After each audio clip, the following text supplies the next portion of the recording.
Mayong adlaw everyone, init kayo. Ug naana sadta magsamok-samok sa inyong newsfeed. Sharing you my all-time favorite na santol juice. Ug ali na atong sugdan. And of course, at first, atong panitan. Ato dyan yung panitan o hugasan o maayo ka nagligid-ligid ni dito sa carbon. Maratura ni sa carbon guys, tag-G's ra. Pero labi pa gabi na kay tingbagsa ka na sa mga donggo. Og mauna atong hugasan og maayo ka nagligid-ligid lagi ni dito. Og karon ato nang buwagon sa maayong kabubuton ang iyang unod ug ang iyang liso.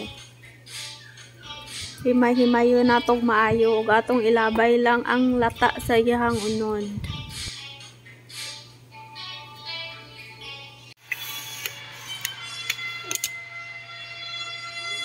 Ug na-separate na nato iyang unod ug ang iyang liso, ato na siyang ipaslak sa juicer. Naghimo na ko one time mag-videoan guys, pero ang akong gigamit ato is blender.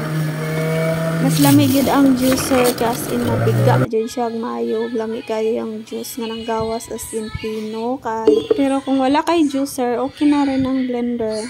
Pero masaso lang iyang pag-strain kay daghan kayo siya og kasi nga nanay sa launon.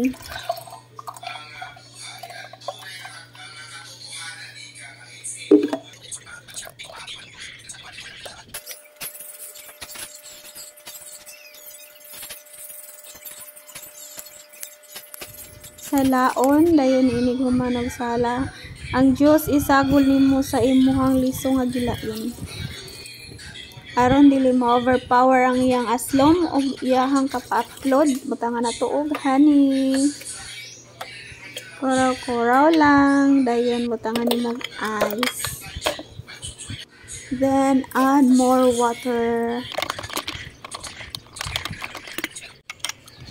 All done. Dali na. Magtagay taog. Tuba. Mara bitaw siya tuba o color na. Pero lami ni siya guys. Ayan. Lasa is upload. May tamis-tamis nga. Santol jud. Cheers. Sa mga nay santol punuan diya halakat kata na na inyong mga santol. O himo ang juice. Aron dili masayang ang iyang unod. Lami pa kaayo sa mainit nga panahon. Ug maura to, salamat sa inyong paglantaw. Bye-bye! Enjoy! Amping!